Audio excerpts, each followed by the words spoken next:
I was 4 years old when my dad told me something that I would never forget. His footsteps echoed in the dark corridor in the middle of the early morning, and he finally arrived at my brother and I's door. The door creaked open as he opened it, and he stepped inside and jostled us awake. I remember feeling two strong arms lift me out of bed and place me on the windowsill. Our dad said, "People aren't to be trusted." He said that people will not hesitate to lie, cheat, and steal just to benefit themselves. That stuck with me for a really long time. I was 4 years old, easily impressionable, and I believed everything my dad said. I had no idea how wrong he was.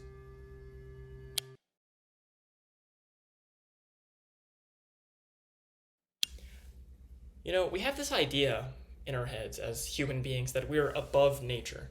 We domesticate animals, we grow plants as crops, we terraform the land to suit our needs, and that has created a bit of a superiority complex in our own minds. We think that we're special in the scope of nature, but nature doesn't belong to us. We belong to nature, and in doing so, everything that we do is a result of a natural process.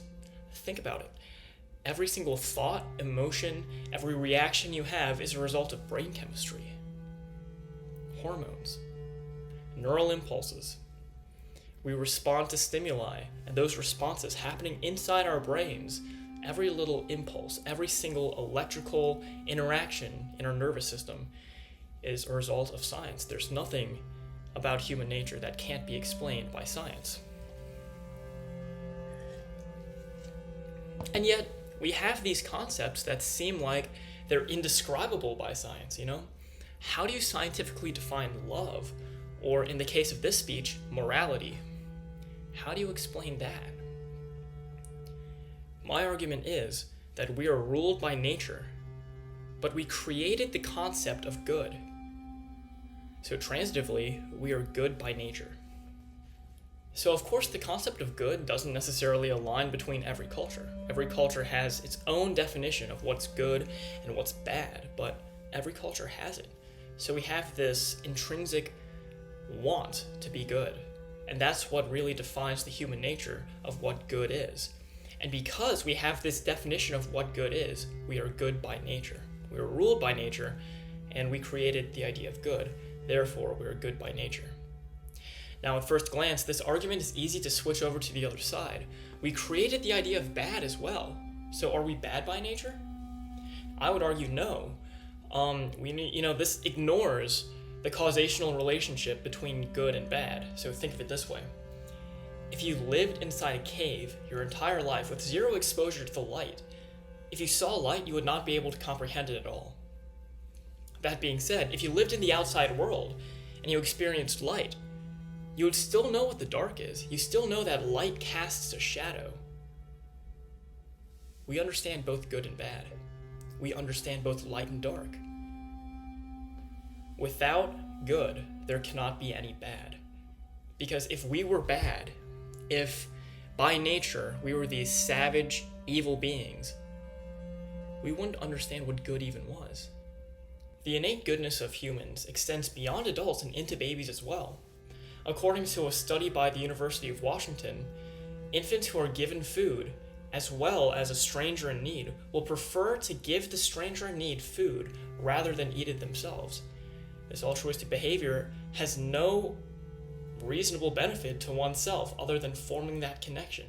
Babies with zero life experience at all, the babies used in this study were 19 months old, show altruistic behavior. They're as pure of a human as you can get without any outside influences, and they're good by nature. Now, of course, that doesn't go to say that humans aren't capable of doing evil things. If you open up a history book, it's practically a novel full of the atrocities of mankind. But we learn this behavior over time. The world, first it was hunger and starvation and territory, and now it's taxes, money, and politics.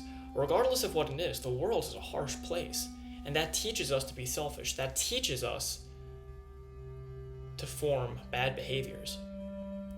That being said, that's not our innate self. That's not human nature. If you have a wall and you paint on it, the base color remains the same. No matter how many layers of paint you put on this wall, the base color is going to be white. Similarly, with humans, no matter how many extra layers of traits, of behaviors, of learned experiences, good or bad, that you put on top, we're always going to be good inherently. By nature, humans are good. All right, thank you very much for listening to my talk, and I will see you later.